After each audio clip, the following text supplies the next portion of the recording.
Regular scheduled meeting, and we will go ahead and start with stand for the Pledge of Allegiance. I pledge allegiance to the flag of the United States of America and to the republic for which it stands, one nation, under God, indivisible, with liberty and justice for all. All right. I'm going to go ahead and make a motion to approve the minutes of our regular meeting of August 26, 2024. So moved. Moved by Sue. Second. Seconded by John. Any discussion? All in favor? Aye. Any opposed? Minutes are approved. All right. Any additions or deletions to the agenda? Yes, we do have a couple of additions. The first one, in addition to Human Resources Consent Agenda Resolution 1A, there's a resignation, and the name of the individual is at your table with the position, and it is effective 9/6/2024. Other adjustments, page 2A, adjust Brittany Arnold resignation effective date to 8/31/24. Page 2A. 2A was, I'm sorry? Brittany Arnold, Okay. the resignation. The effective date should be 8/31/24. And then page 6I with Dave Petrelli. Winter afternoon intramurals to 1,900.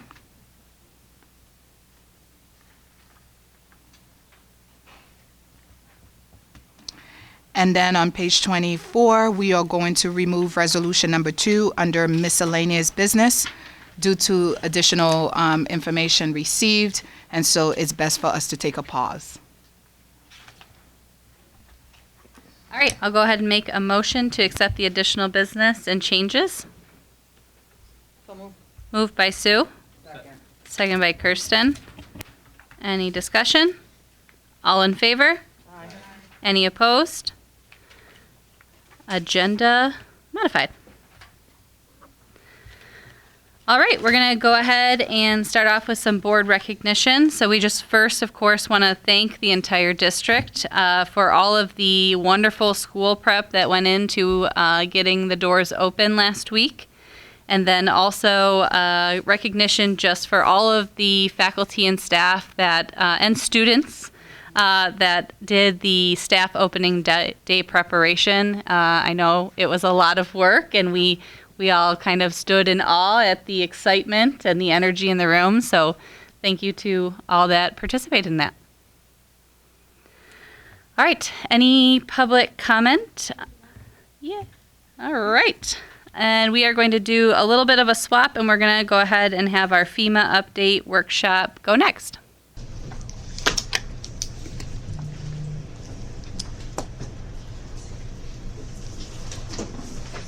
Thank you, everyone. We'll make this fairly brief, but we did want to give you a high overview of part of the FEMA update, as well as the where we're at. So, where we're at and where we're going, hopefully. We need some direction from the board on next steps. First, I'd like to introduce our team. We have LaBella here, Justin Schaefer, Kevin Rodemaker. They're the project managers for Rome. And then Nathan Van Wee is from CNS. They're the construction management firm. They are a liaison between the architects, the owners, and the contractors. They do a lot of work behind the scenes before anything even goes to bid. Next slide, please. We've been dealing with FEMA since 2021 when Staley flooded. Something that's very unique to New York State. The New York State Department of Homeland Security is actually involved in the process. New York has a distinction of being the only state in the union where you're not dealing directly with the federal government. You have to go through New York State. We restarted some meetings back in October of 23. And I'd also like to compliment Rob Meza and his team for getting me up to speed when I started in October and helping get this kick-started again. It's been quite a learning curve. The FEMA process is extremely complex. They have manuals that are hundreds of pages thick that I didn't know existed. And I will say the feds have been very good about sending me excerpts from those to try and digest and come up with some kind of guidance for the board. I think there was several original settlement offers after the flood, after the damage. They ranged, and correct me if I'm wrong, Nate, you said between 9 and, well, 4, 9, 12, I mean, pick a number. And so we finally got it narrowed down. Next slide, please. Where we are, there's something, part of the process if you were going to rebuild Staley, you would have to mitigate the possibility of the damage ever happening again. And I'm going to ask Justin and Nate to chime in here. Dry proofing, wet proofing, or to build actually a flood wall, which is like a levee around the building to make sure it never flooded again. Could you just give us a quick description of dry proofing or flood proofing, we'll call it? Yeah, so drivers, wet flood proofing, one of them requires moving all the utilities and mechanical systems out of the current crawl space. And, excuse me, waterproofing the exterior of the foundation wall. So that really requires excavating the entire perimeter of the building, addressing it, sealing off all the penetrations, which are basically airflow into the crawl space, which is exactly where the water entered during the flood. So, and that includes raising the boiler room that has all the mechanical systems in there. There's 3 or 4 feet of water in that boiler room at the time. The other option is to leave it intact but seal the exterior foundation wall. So there's 2 different options. One's not necessarily better than the other because the effort that it takes to address that is substantial. So there are 2 different assessments with mitigation team for FEMA. It's a whole other process. Like Mike was saying, it's more complex than any of us ever bargained for with them. But those are the 2 options to address the existing building in terms of mitigation, or a flood wall, which is just what it sounds like. It is basically, let's say, a concrete wall that is constructed an additional foot above the level that waters came above from the Mohawk.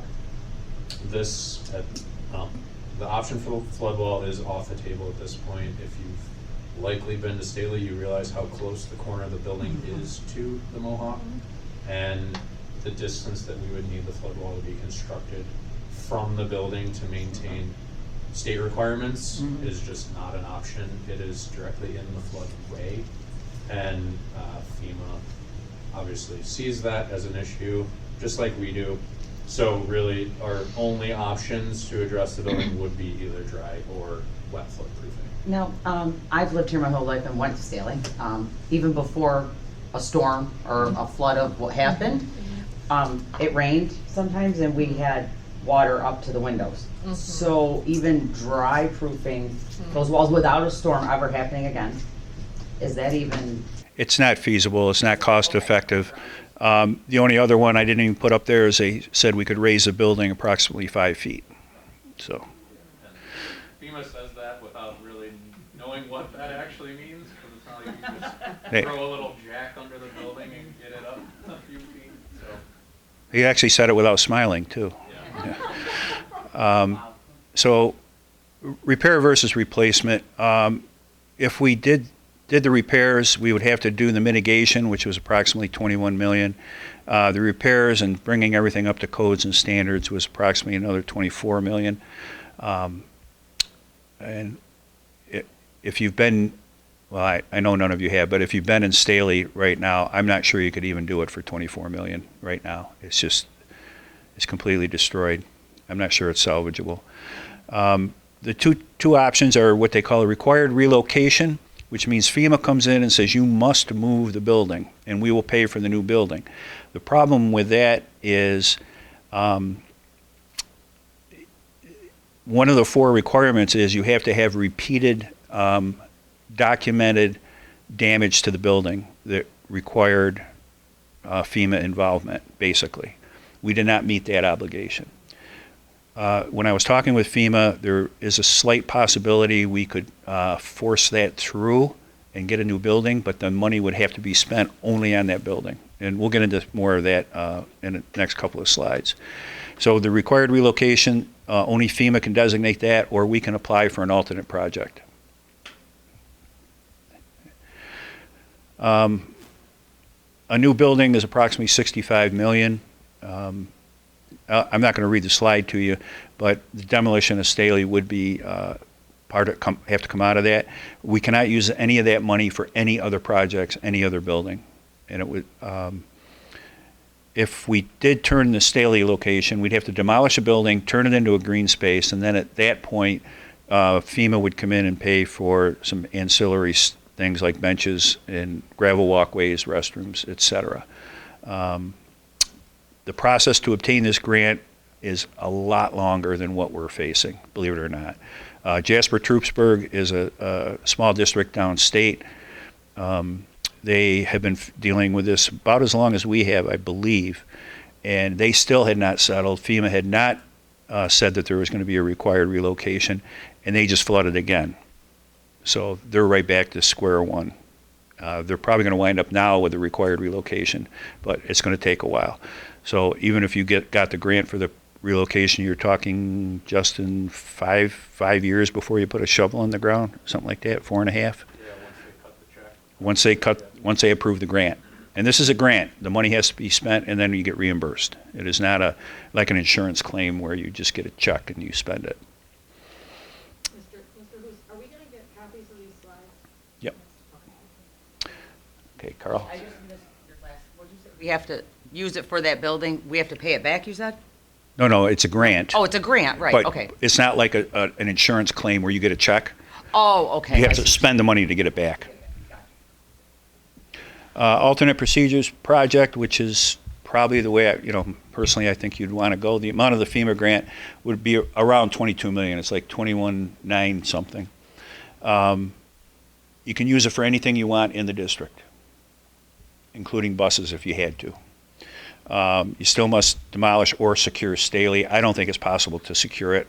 I'm pretty sure you'd want to tear it down. And I might suggest that superintendent work with the city on possibly getting grants through EPA and Senator Griffo, et cetera, Chuck Schumer, see what you can get for money that would help us, not have to spend the money on demolition and turning it into green space. That's an option.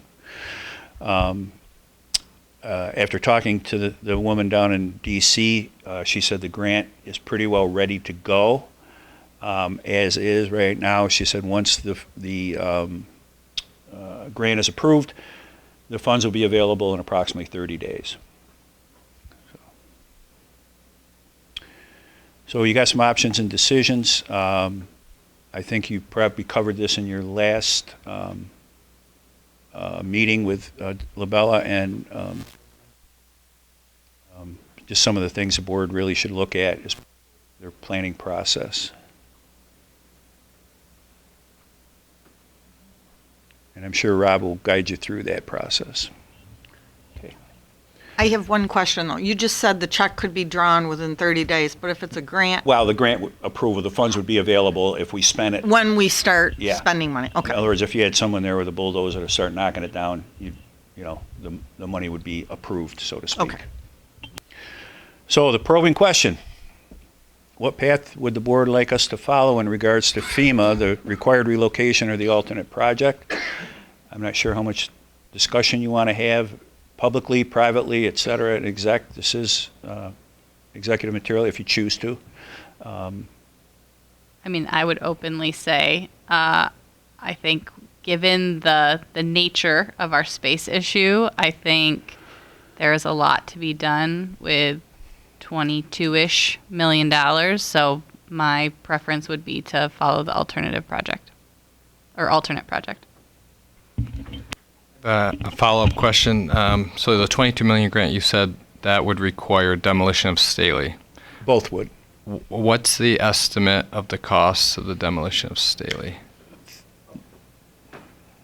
Approximately $4 million. So unless we got grants from somewhere else, we're looking at a net of 18 million available to spend. I would have to That- check with FEMA to make sure if we had, in other words, if the city or the state came through with money for that to happen, because it is such an eyesore, it's such a safety risk, basically. If they paid for that, would that allow us to spend that $4 million on our buildings? So, Yeah. Just to clarify, the 22 million does not include the cost of demolition at scale. So it is potentially feasible that we could add that 4 million on top, submit that to FEMA, and then make that points. Okay. We need to vet that out. FEMA has not asked for that cost yet. Okay. Broken down. So that was just, that 22 that they were saying, that was just for the alternate project without demolition? Got it, okay. okay. Yeah, I guess Yeah, I have that, to agree with you, Cassie. I guess that would be good information to have before we make a decision, because, 4 million out of the 22 million, that's a significant. I think John. Nate's got a lot more experience with FEMA than Yeah. I do, Yeah. so I would defer to him, but we can get all those formally and, written from FEMA.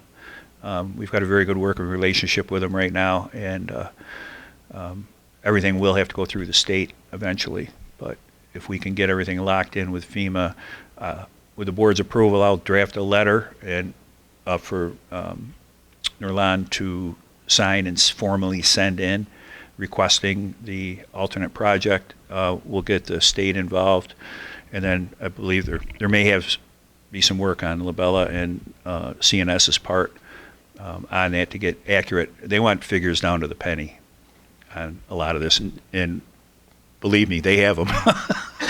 They've been working on this for 3 years, and every time FEMA comes in with a new question, they have to reestimate, the cost of dry proofing, the cost of a flood wall, the mitigation costs alone were crazy.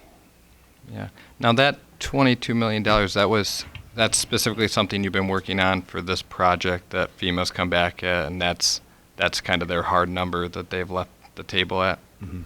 Okay. Yeah, I would not recommend trying to get any more. Yeah. No, I appreciate all the hard work. I kind of agree with Cassie and Kirsten that since we don't meet the requirement of the required relocation, it seems like a hard ask and hard path to go that route, plus the delay in 5 years. I agree with them that, it's better to take the money that we can get now, and with the space issues that we have, to do whatever we can to help our administrators and teachers and students. So thank you very much for providing this information. Is there any, and this may just be totally off, but because it's getting so vandalized at this point, and people, the place is just bad. People could get hurt potentially when they're going in to rob it, and we're still responsible and all that. Is there any urgency for FEMA to say, okay, fine, now we can? Will it help get this even faster? No, No? they're on federal time. Okay, all right, I was just wondering. Question I had is, so for the 4 million for demolition, what would happen, does FEMA have any expectation that there would never be anything on that space then if we go on the grant part and do the alternate? Does it always have to be a green space? The only reason I'm asking is, what would happen if the school district turned this property over to the city, and then they were able to go get, because a lot of times the city's more apt to be able to go get certain kinds of grants for, they can apply through things that we can't apply for. So if they were able to do that and we still got the 22 million, is FEMA going to be on our tails then that we're not doing something right away? Whereas the city, if we gave it to them, maybe they have some redevelopment down the road that they might want to do. I'm going to answer with a caveat. Yes, if we sell it or sell it to the city for $1 or whatever, however the district can dispose of the property, then it's theirs. Any state aid that we have on it, building aid, we have to keep paying anyway. Whether it's occupied, torn down, or not. until the dormitory authority's happy. So I'll double check on that, Sue, just to make sure that I'm not giving you bad advice. And as green space, do we take care of it? Not if you sell it. No, I'm- we don't sell it, though. yeah. We just keep it up. That's a really good question. If it's still our property, I would say yes. Wouldn't you, Rob? Yeah. And Rob, confirm, I mean, just the cost of having insurance on an unoccupied building is, Thank you very much. okay, you're welcome. Thoughts? If I could add something just quick on top of Mike's, once we decide, or the board decides on basically agreeing to an alternate project, the grant is approved from FEMA, there are a lot of steps after that to move forward, which would very certainly include going for a referendum to the public Right. to do anything. And if Staley is demolished, that does require another submission to the Right. state for approval. So I know we want to have the determination for the grant, but there is very likely several years of work that needs to transpire before anything comes to fruition. I just want to put that out there, that we can't just agree to the 22 million and kind of run with it. There's going to be a lot of SED or facilities planning work that needs to occur, no matter what path is taken, whether that is redistricting for additions on every elementary school, or any of the other options that we discussed at the last board meeting. One question against that, though. Isn't there a way, though, to go to the state ed and say, on a building project, given the fact that this happened 5 years ago, and our schools have been overcrowded since then, isn't there some kind of emergency declaration you can go to them and say, We did meet with them, I don't even know, 2 or 3 years ago about this. They are aware of this situation. There's only so much speed that can occur with facilities planning, unfortunately. I think, let's say we had an answer, we knew exactly what we wanted to do with whatever buildings or an alternate project. We submit design documents. I think that they would review it a little bit quicker than a standard project, Right. but we're still looking at a pretty Couple long years. duration, unfortunately. You've been patient. The only, one more comment, and then I'll be quiet.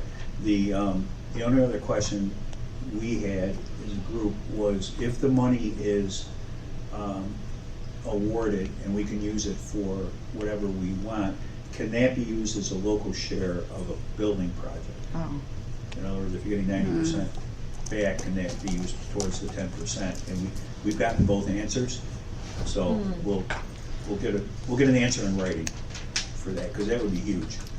If you could take that kind of money and put it towards a local share, you're talking exponential.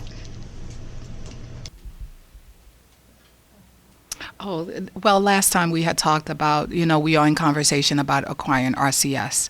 So if we were to get that $22 million, I think that that's one of the projects that we can take a look at. And I am aware, because you so eloquently taught me about the process and that it's a 2 to 3 year process. But I also want to make sure that the public understands that we don't have 2 to 3 years to plan for facilities. And one of the things that we talked about is collectively us working together to make sure that we make a case to the state about using that space, like if we were to acquire RCS as a swing space for the time being, while we want to adhere to all of the compliance issues and all of the things that the state requires. I think that because we have had so much noise around the Staley and how it's been, our environment is not conducive in some areas to service students. I think that I'm willing to take that chance and want to work with you to make sure that we have a conversation with the state about what's at stake, especially with making sure that we have the space required to really teach our students in a place that is, in terms of working and learning environment. And so that is definitely something that we need to do ASAP. Now that the school has opened, I really want to set that meeting up so that we can talk to whoever the powers would be, because we definitely need to look at space this year for a plan for September. Project manager to set that meeting up, so she should be calling me back any day. Yeah, thank you. I just wanted the public to know that this is not off the table. We are looking at RCS, and that is exactly what we want to plan for September, because there's no more room in the end, and we are struggling right now. Question. So, and I'm naive to that whole process, but because it's a pot of grant money, like, is there any benefit, or is it even possible to say, like, we're going to do a quick project on just the demolition, and then we'll worry about, you know, the additions, enhancements, all of that as like a separate, because that's going to take significantly, not that demoing a building is not along, I'm sure, but because of the nature of like the immediate need to demo the building and get it to the ground for safety versus like a long-term plan on wherever we end up going. We can certainly get this, firmed up with FEMA, but I think you can chunk that, dollar amount into whatever you need to. So yes, that could be, let's say, priority one. We go through the steps, demolish daily, and like Mike was saying, whether you give the city the property or retain it, whatever, you decide on or are able to do. Yes, I think that could be an option, and then the grand scheme of how to spend the rest of the money is figured out after the fact. Or in tandem, of course, but Right. you can demolish the building quicker than you could build something, right? Right.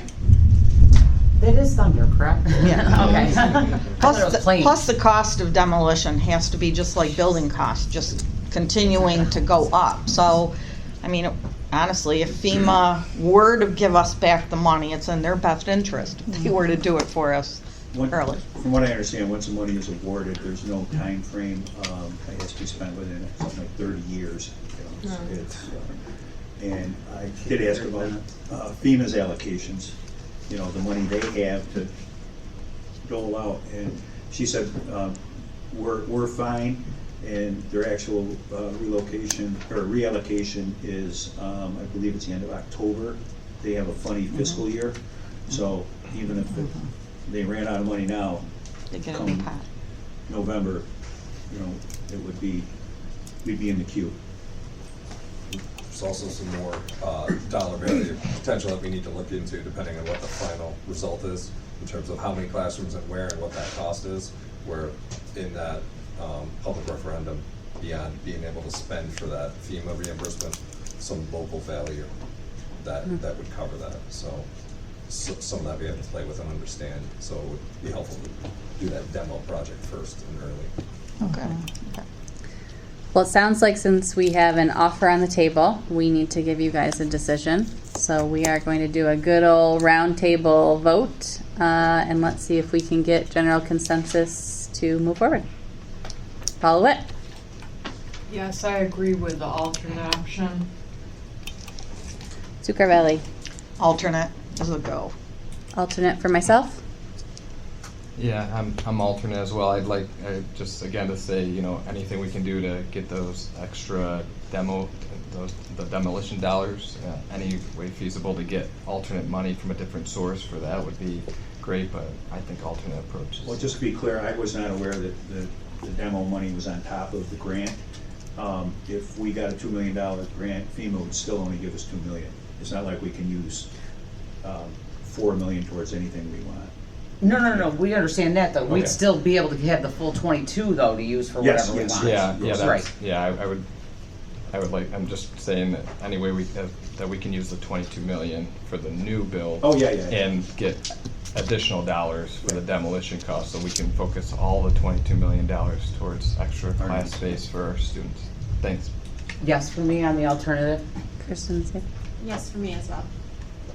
Okay, marching orders. And the follow-up will be Nate giving me that answer to the question posed by the board so that I can send them the response. It's with that $4 million we're talking about. Thank you. Absolutely. Thank you very much. Thank you, guys. Yes. Thank you. Stay dry.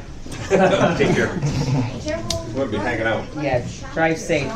The city idea is an awesome idea. All right, we're going to go ahead and move on to our superintendent's report. Report, yes. Okay. Ooh, it's telling me to sign back in.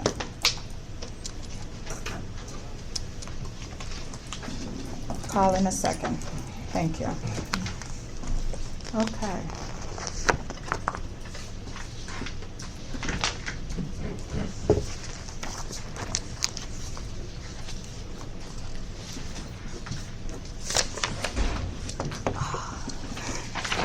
they'd like to confirm the account is mine.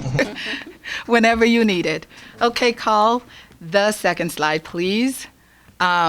Thank you, Board of Education, for giving us that kudos. I wanted to talk a little bit to the public as well. In terms of last Tuesday, we welcome all of our staff members, the entire employee group back, and we had a wonderful staff kickoff for them. And kudos to our two youngsters at the high school. One is a senior and one is a junior, who really emceed the whole event. It shows you that when you give students a voice and you give them the opportunity to serve, they are able to step up to the plate. We only had 2 rehearsals, and once we talked to them in terms of what the vision was, etc., they said emphatically that they were ready and they did deliver. So we had a couple of student groups as well, so I want to acknowledge the cheerleader team. They came together very quickly. They started practicing on Friday to get ready for Tuesday because, you know, they don't meet during the summer. So it was just really pleased, and I kept seeing some of them coming to the stage, and it was just so nice to see so many students' involvement. We had the students, the color guard also, and also the students who sing the national anthem. So again, in our district, we always talk about that we wanted people to remember why we're here. You know, we wanted to really have the employees think about their purpose.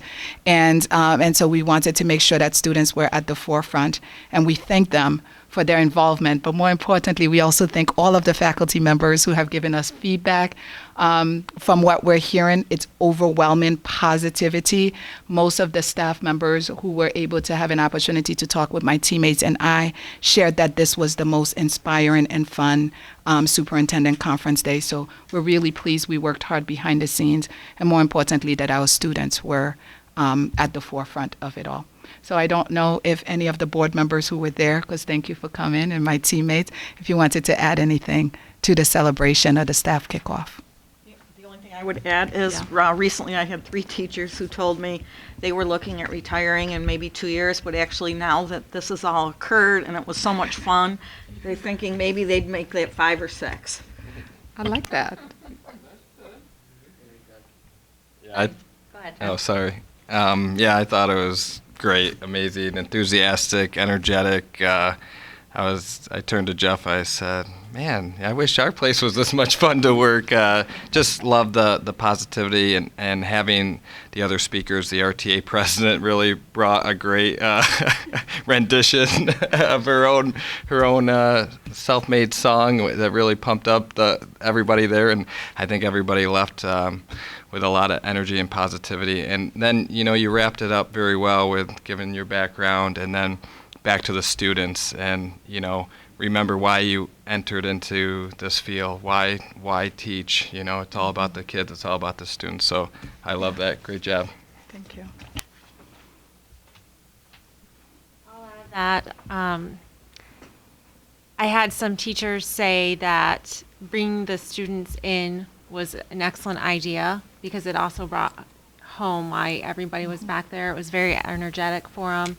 I had somebody say that this is what they've been looking for and this is what they need, and it really got them going. You definitely had hit all the motions with several teachers with your story and why you're doing what you're doing, and it helped to motivate them to continue their journey and to reach for their why even more. So they were really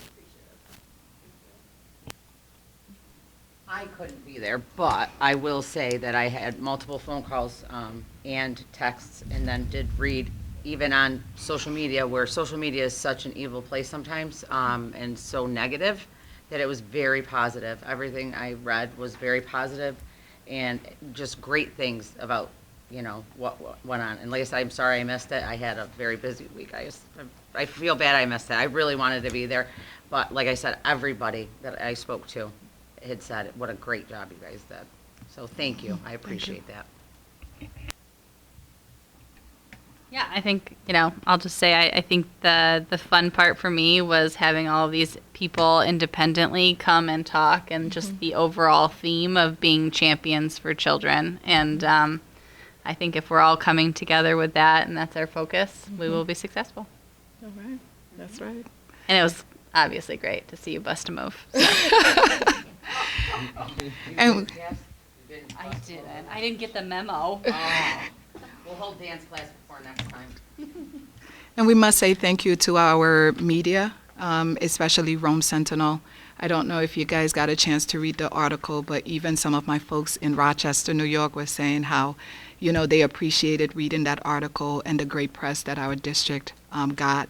The Channel 9 news that came all the way from Syracuse to here. So it is important that we definitely make sure that we thank our partners in ensuring that people see the positive, because we can always get caught up with the negative, and there's a lot of challenges, obviously, but when good things are happening, we want to celebrate that too, and that is a testament to some of the individuals that we work with, in particular Rome Sentinel. So I'll definitely make sure that I acknowledge the great work and the great writing that they do on behalf of the district. So thank you. Yes. Okay, so after we welcome back the staff, and I don't know if you saw, but our principal from Stroud did bust a move too.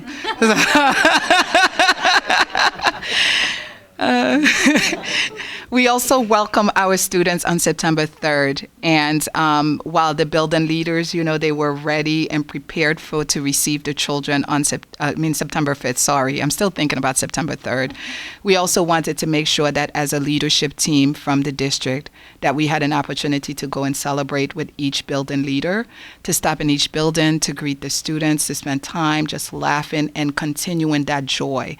One of the phrases that I started using with the media is catch that joy, because so many people told me about Tuesday how it was so joyful and inspiring.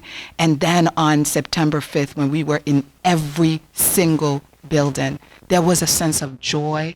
The students were ready, the staff were ready, and even on the first day, we started seeing students being ready to learn.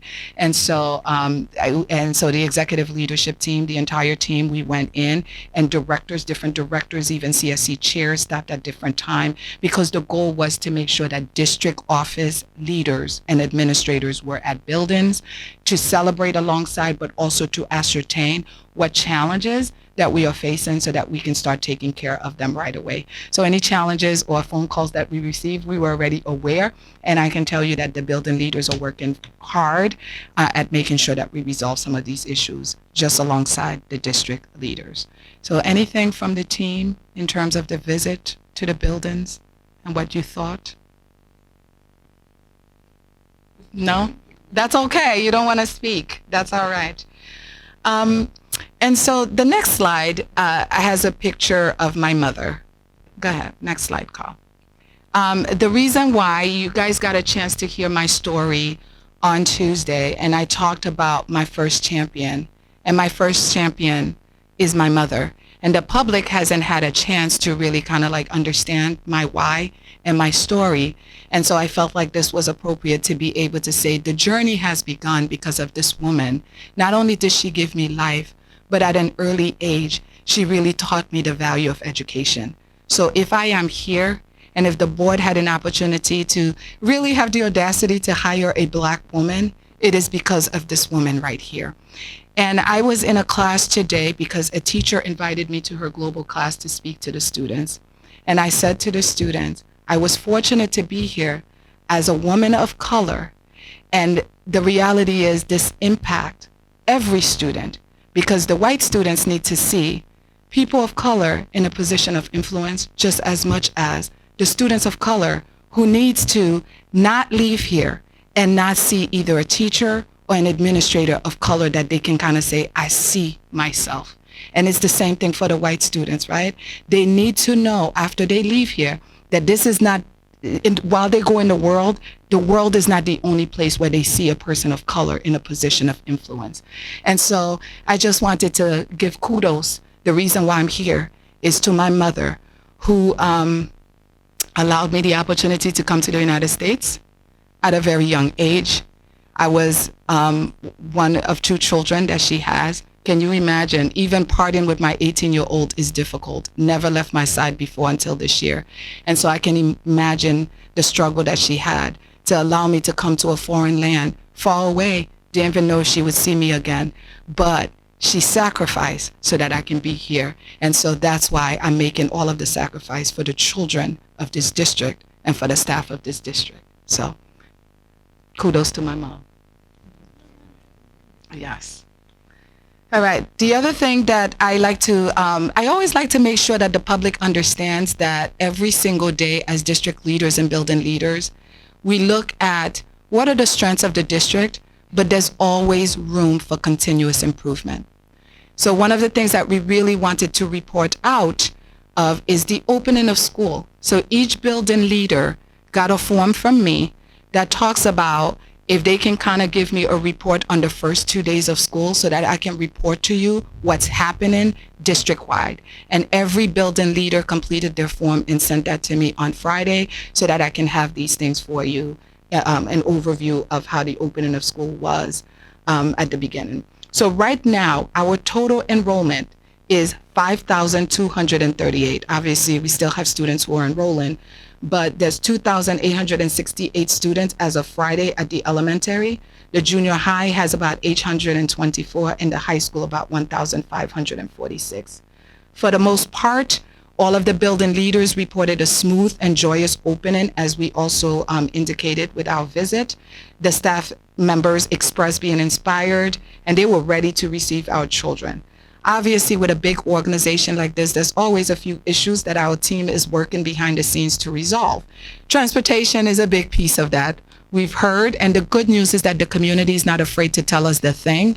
And I'm hoping what you are hearing is that once they make the call and they alert us as to what's going on, I just want you to feel and know that we are responding right away. Transportation has been working around the clock, making phone calls. Sometimes while they're on the phone, other people are calling, so they may say they're not receiving an answer. It's because they're trying to get to everybody who has left a message, trying to solve different problems and different situations. We know that late arrivals is an issue. So we've had late arrivals, bus assignments, all of that stuff. And so, but I just want the public to understand that we have about 99 square miles in our district. That's a lot of space for transportation to cover, and we appreciate you being patient with us. We do understand that some of the stuff are system-wide problem, and I can tell you that Rob, myself, and the team, we are working to resolve some of these issues, especially the safety issues with kindergartners and first graders. That is a no-no for me. If we're gonna say that safety is our number one priority, we have to make sure that we pick up these youngsters and that we do not let them off the bus if there's not an adult to receive them. So these are the things that we're working on. Obviously, there are some vacancies in some areas, mainly in the non-instructional, teacher aide, custodial worker, etc. We know that there's a math teacher vacancy as well, but many of our vacancies right now are with teacher aides and in those non-instructional areas. Class sizes is another issue that we're paying attention to. That's why we've been talking about capital project. We know that the state moves slow, but we are trying as much as possible, and I'm going to push as much as possible to see if we can use that as a swing space. I know there's a lot of logistical stuff with capital improvement, but you know what? Where there's a will, there's a way, and I'm not one to back down on things that I know that our district is in need of, and that is why we're asking for a conversation with the state about utilizing RCS as a swing space, because we need it right now. And as you know, when class sizes are between 26 and 28, there's a stipend associated with that. And I'm trying to not have us spend money unnecessarily. But there's a lot of reasons why these class sizes have grown. It's not only because of Staley, but we also know that there's a lot of students who are attending school outside of their attendance area. And so just want to let the public know that is an area that we have to look at throughout the year. And I will be doing some educating throughout the year in terms of what we cannot continue to do, because if we continue to do that, we're going to continue to exacerbate our problem. But I didn't want to say no this year.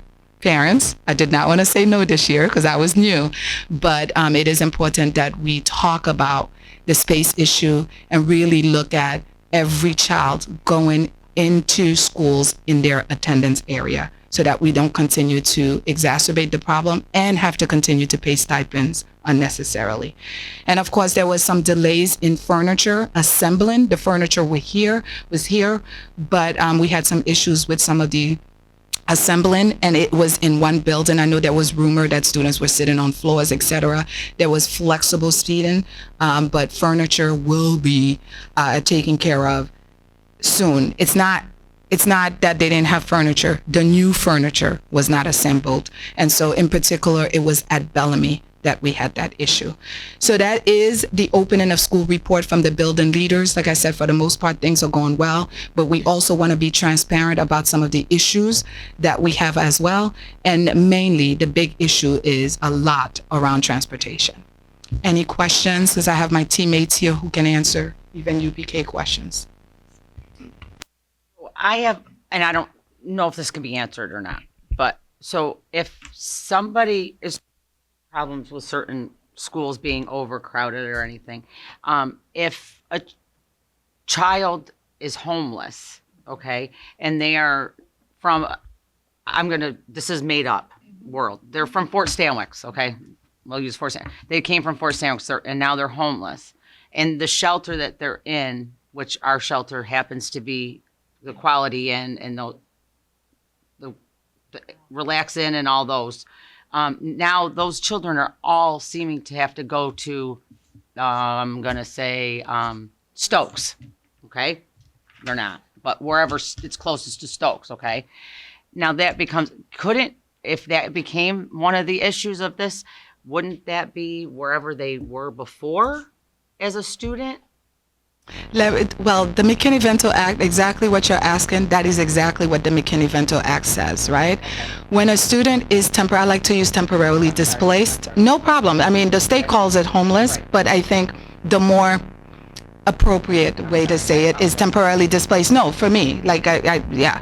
And the McKinney-Vento Act, the whole idea is if a student is temporarily displaced, you want the continuity of education, meaning that the building that they were getting an education in, that's where they need to stay, because that's where they know their teacher, that's where they know their friends, and so on and so forth.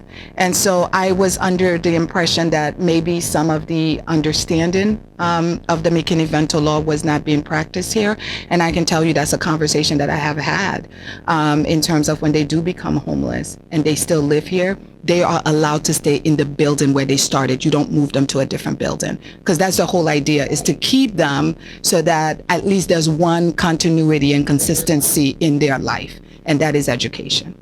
So let's say I was at Gansevoort and now I live in Bellamy because I'm temporarily displaced in Bellamy. I should have the right to stay at Gansevoort, because exactly, and be provided transportation to Gansevoort. Correct. That is what the law says. Yes. I had one question on transportation. So if we have a student who, they come to the bus stop and they go to drop them off and there is adults there, how does the bus driver know if those adults are for that young child that's on the bus? Rob? There doesn't have to be house stops. Currently we stop and see if we have all kindergarten house stops. So we're looking into doing K3, so anyone that had a bus stop at that, they'll be rerouted to a house stop. Because you wouldn't know what a bus stop is. Right, but my point is how would the bus driver know whether or not one of the individuals waiting is for that specific child? Because you're not supposed to let them go until they're with an adult. Only a kindergartner with an adult. Currently we just do kindergarten. Oh. Wait for an adult or they get Right, into the I know house, kindergarten. and those are all house stops. Oh, they're house So stops. going forward, Yeah. we're looking into doing K3, and anybody that had a bus stop, we would have, now they would become a house stop. So we can finish. Okay. You just don't want those situations where there's a kindergartner who got off the bus. No. And there's no adult supervision. I agree. Either, for whatever the case might Absolutely. be. Again, safety is definitely the number one priority, and we want to make sure the little ones who do not know where to go, that we can see an adult being able to pick them up at the bus stop or at the house stop. Okay. Right. This seems like so this is my third year on the board. It seems like a newer, I don't remember ever hearing so many unsupervised stops. Has something changed with, not unsupervised, I haven't heard of so many issues of kids being dropped off and having to walk home and not have parents there. That's relatively new. I mean, we haven't heard about that in the last 2 I years. hadn't heard about it until, recently either. Nothing's changed. I mean, we may have a few more, bus stops depending on, kids move and there are different people coming into the districts and where they have to be picked up. Nothing really changed as far as their policy.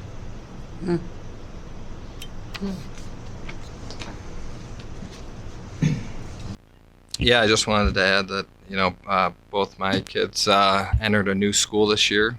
Both had fantastic experiences, and one of them was riding the bus and no issues, and was one of the highlights of his day, I think. So, happy to report, smooth transition. I think I could see all the effort going in from the teachers and the administrators and everybody else behind the scenes in order to make sure, it was a successful first day and week. And even with some of the furniture missing, there were chairs and tables in the room and plenty of toys for the kids at the pre-K level and at the elementary level. So there were no issues there. They had a fantastic couple days last week. My one question is, there was I heard some other parents asking and wondering about the preschool level, if there was any update on the wraparound care, and I think that one of the reasons why it came up is because we used to have two preschools at RCS and Clough, and now they're all combined at one. So it's a bit cumbersome to get all those kids, accounted for in the morning, in at the same time, and then out at the same time. So I think there would be, another byproduct or benefit of having the wraparound care, besides just having extra care for parents, is it would alleviate some of the pick up and drop off congestion in the morning and the afternoon. Now, what do you mean by wraparound care? Yeah, before and after school care for UPK. So Dana Benzo will have an answer to that. Dana, I know this is not a surprise. So I met with the Y on August 29th, and they licensed our building as well as the other elementary buildings. And they have assured us that they're just waiting for all of their staff to go through the clearances. They have to be cleared by OCFS in order to work in our school building, so they have extra background checks.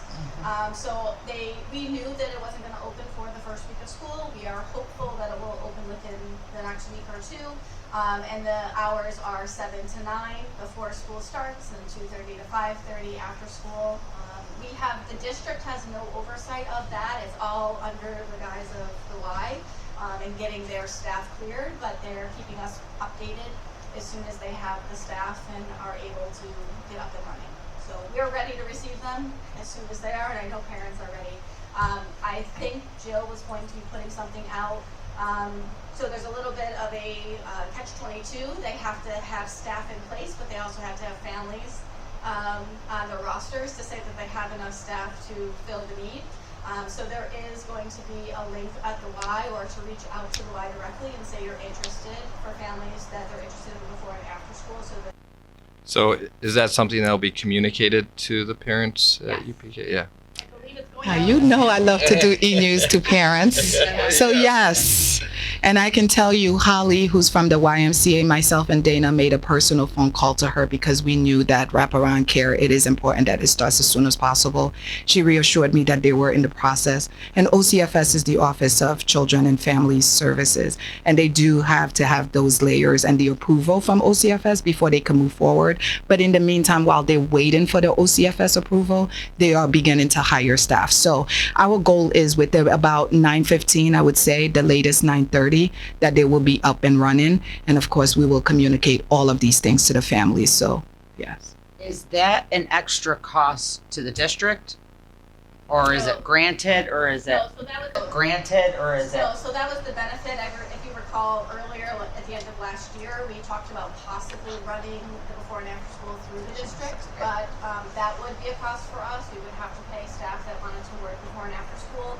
By partnering with the Y, families are eligible for the state subsidy. So for most families, I think it was up to $100,000 for a family, you can get it for free. Oh, okay, that's great. So that's really why. When I spoke with the state about the licensing, they said, "Are you sure the district doesn't want to take this on?" And I said, "Nope. I think we really want the families to have access to the subsidy." So that's what's taking a little bit longer, because it's not being run through the district; it's being run. Great. Thanks for the information. Appreciate it. We'll keep you posted. I promise. Thanks. Yeah, I just wanted the public to hear, that you guys were working on. I know you were, and I think this is helpful, to have the information out there. So thanks. I just have one additional question. I wondered if we've heard from student if they have any, I mean, is everything going smooth for them, have they said, or is there something that they're finding difficulty with? Yeah, they're having, they had about 3 people quit after the first day, so they are short drivers right now, so they're trying to, you know, they have signs all over the place, and they keep talking with, you know, people here and the people in charge, you know, Long Island, that, you know, something's gotta give, you know. They have to offer more money, but we gotta have our drivers, so we're pushing.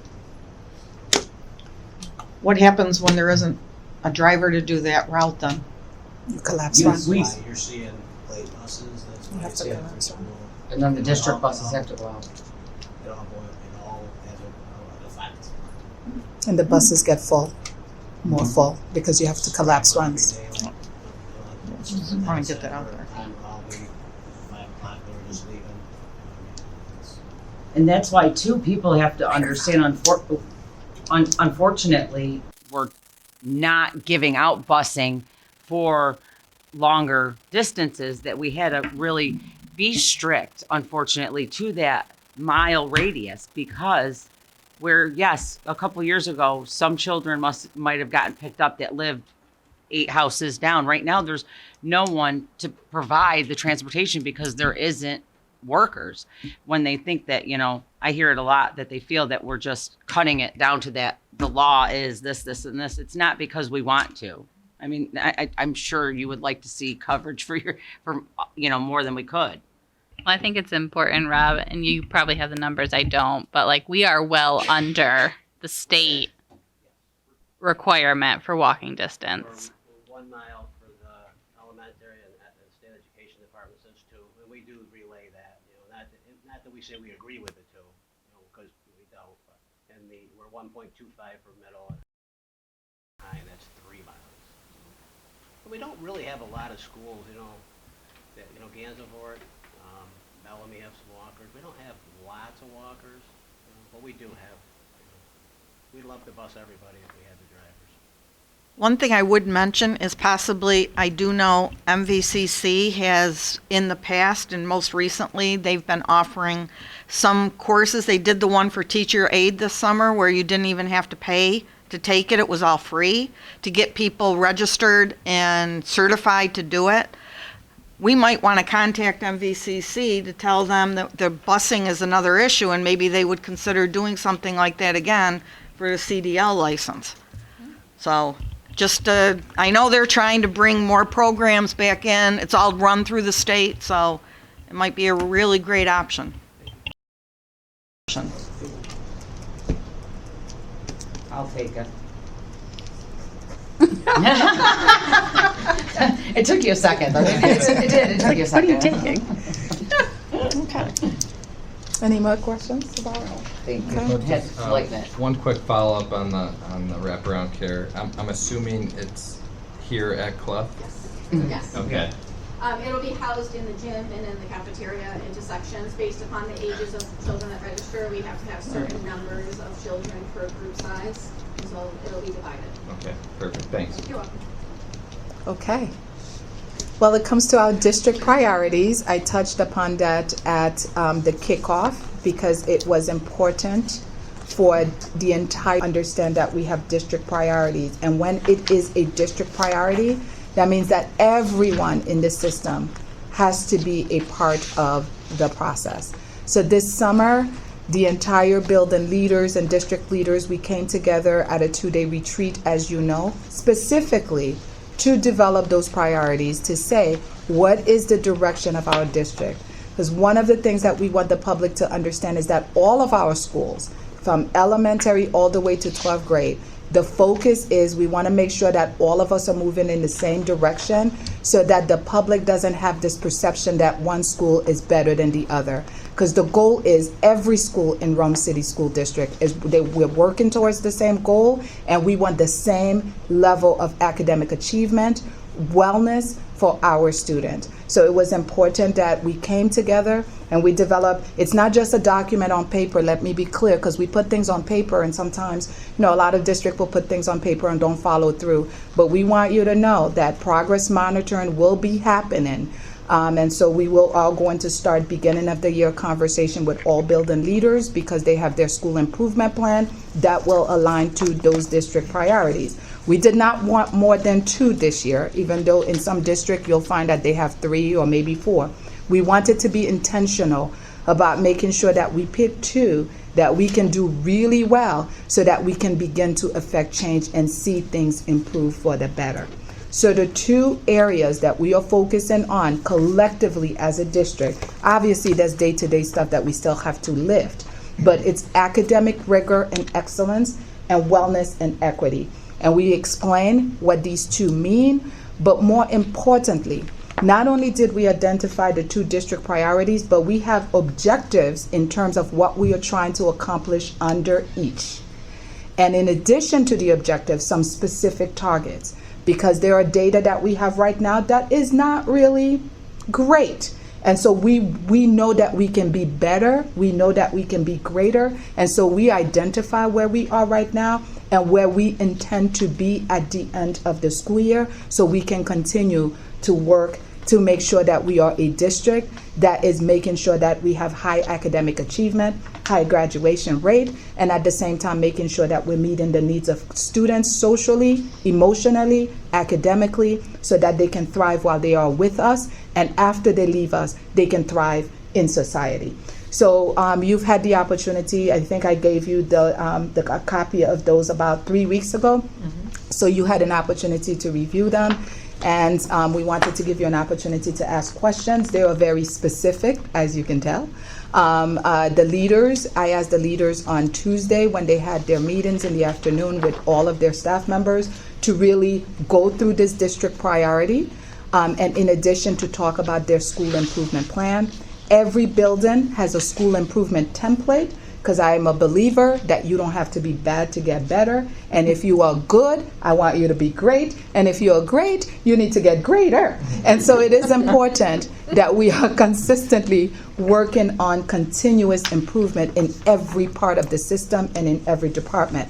So all of the school leaders, they have a charge. The charge is they need to complete their school improvement plan by September 30th. That is in alignment with the district priorities. So from a district priority, the data is from a district level, so K-12. So you will see like some K-8 data that is collective, but every building has their own data that they have been provided with because a tide lifts all boats. So if every building is working toward the same goal and they each improve things by 10 or 15%, then it lifts the entire district data.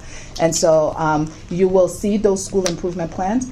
Because again, we are very transparent. So for parents who want to see this district priorities, once the board act on it tonight, they will go on the district website, because it is important that parents know that what we're working on, so that they can't say one building is working on that and the other building is not. We all are moving on in one direction. I talked about being one band, one sound, one song, and that's how we're moving.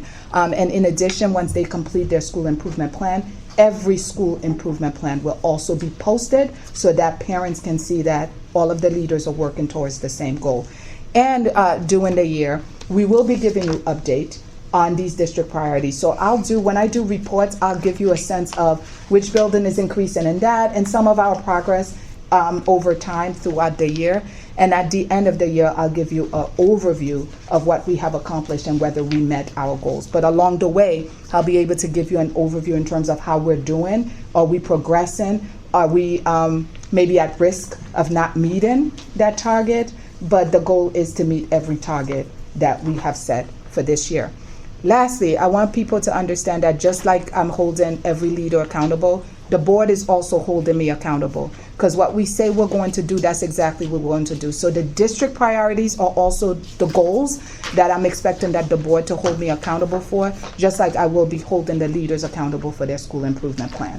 So felt accountability. I talk about psychological safety. We want people to feel safe to tell us the thing and areas that we are that are in need of improvement. But we also want to make sure that there's felt accountability in the system, and that starts with me just as much as I'm holding other people accountable. And obviously, the board will keep me accountable, and that's how you can keep me accountable is through those. The only question I had after going through some of this was, number 2 on annual targets and strategies on here. You had the percentage of students pass, and this was listed under grades 2 to 8. Yep. Okay. So it says the percentage of students passing required Regents exams will increase as follows: algebra, geometry, earth science. My only question is, those are 7th and 8th, those are 8th graders. So what about when a kid then, a student gets to 9th grade and he's taking those? Are they held in these same percentages? Yes, hold on, there's a spot, let me just take a look. There's a spot for, where it says the percentage of students passing required Regents exams, right? Will Yes. increase, algebra. That will be under the SIP plan for the high school, Oh, okay. you see? And Tracy also has some students who That's may what I be wondered. advanced, so he will also have that in his SIP plan. So the 2 to 8 or K-8 will not have that, but that is a secondary piece. That's what I wondered. Okay. Yes. Okay. So for the K-8, it's about meeting proficiency. Oh, all right. In math and ELA, Okay. all right? Yeah, And thank then you. for the Regents, it's really for those two, but mainly for the high school, High 9, school, 12. but But there are a few that takes living environment, et Yeah. cetera, from his. In the 8th grade, right. Exactly. Okay. Thank you. I'm sorry. Oh, no, don't apologize at all. I just want to kudos the work that has gone into this. And I think this has been a long time coming for our district and the transparency of what we bring forward. So thank you to you and your team. And obviously a big chunk of this summer was spent kind of getting acclimated, analyzing, and developing these. I will say these are some big, awesome goals, and you are correct. We will hold you accountable to them. But I think seeing the success on the other side of this calendar school year will be an amazing celebration for all. I second that, Cassie. This is, it's comprehensive. There's a lot of great information and data points, but it's in a format that's easily digestible, and you show what the goal is, what the targets are, and then examples of how we're going to get there. So I think it's a very good step-by-step process, and on how we're gonna get there. Instead of just throwing up a target on the board, this is actually giving you examples on how we're gonna get there, and I think we can. So thanks. I know that we can. Thanks. I know that we can. We have the RAD Foundation, and that's why I spoke about it on opening school day. Because I didn't throw some of the data out there to shame anyone. It's just to let us know that we have the resources and we have the people. We just got to do better. And we got to keep the data at the forefront. Folks don't like data, but data gives you the story. And if you have the data, you know where you are and know where you're going. Now, I'm not expecting graduation rate to go from like 72 to 90 tomorrow, but I am expecting to see incremental progress, even if it's by 10%. And I know that that's what you would be expecting as well, because when we talk about all students, I will say that this again. We mean all students. We don't mean most. We don't mean some. We mean all. And that's how you keep all in the forefront. Okay?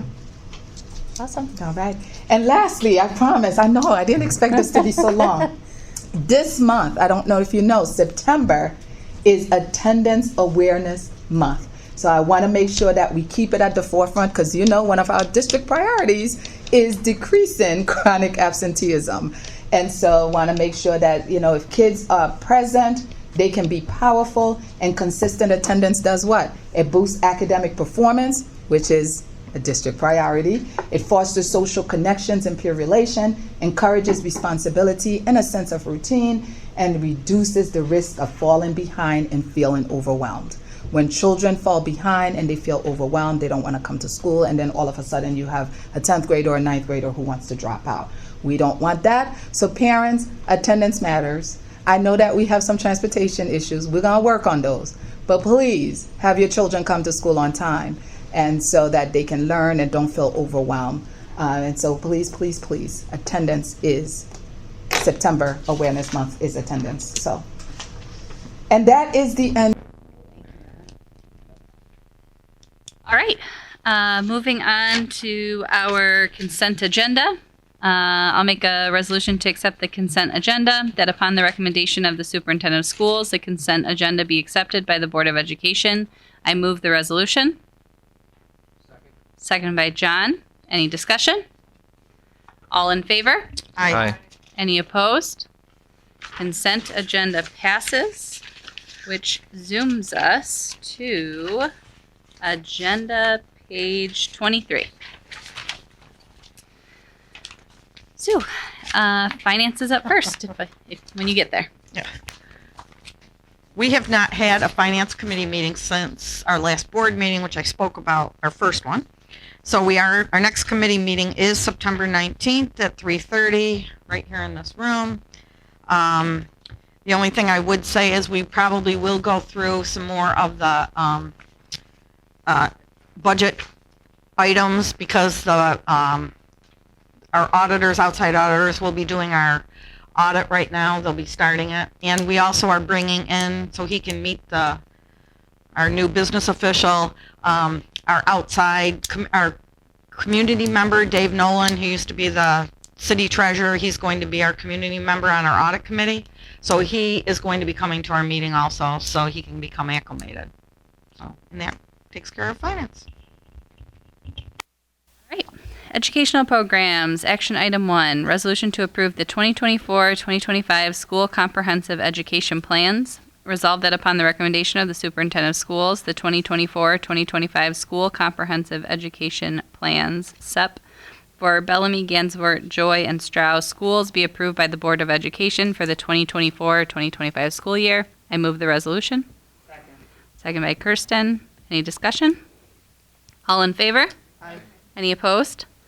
Resolution passes.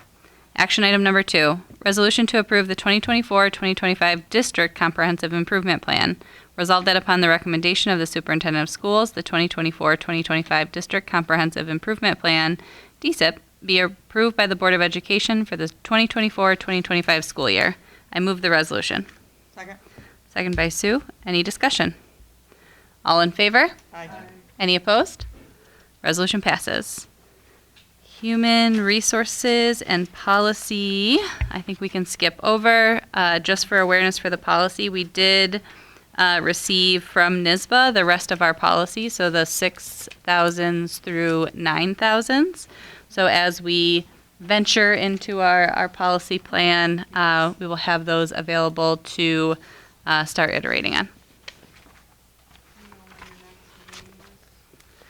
I don't think we've set anything.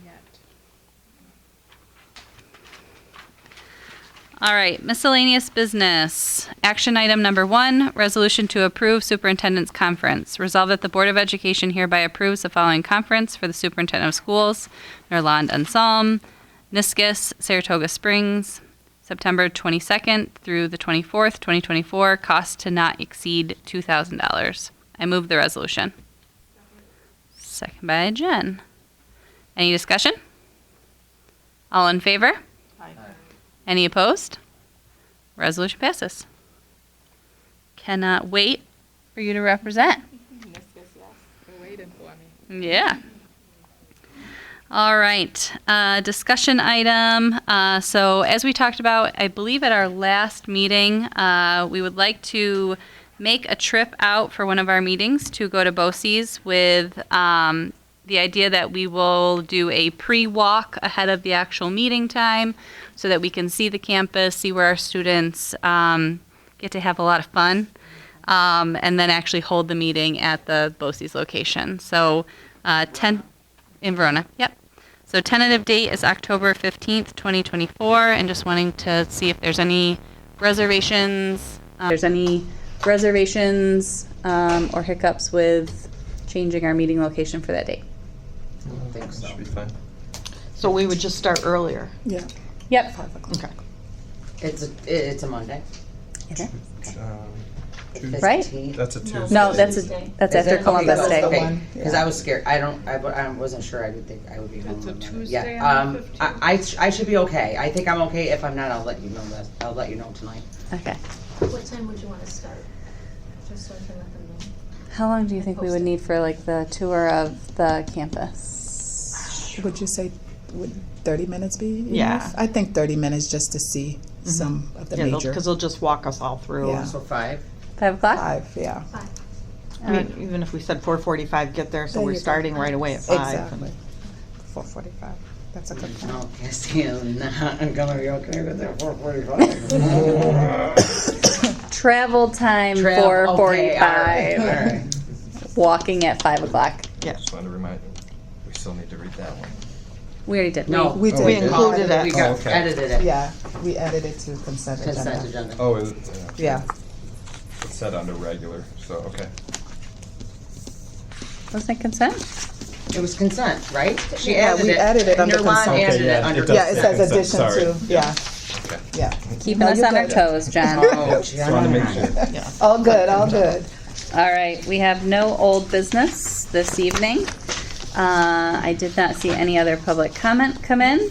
So at this time, I'm going to make a motion to go into the executive session to discuss the superintendent's formative goals as well as the sale of Fort Stanwix. We will not be returning to open session. I moved the, nope, yep. I made a motion, sorry. I jumped the gun. Woo, moved by Paula. Second by John. Second by John. Any discussion? All in favor? Aye. Aye. Any opposed? No. Thank you all. I know.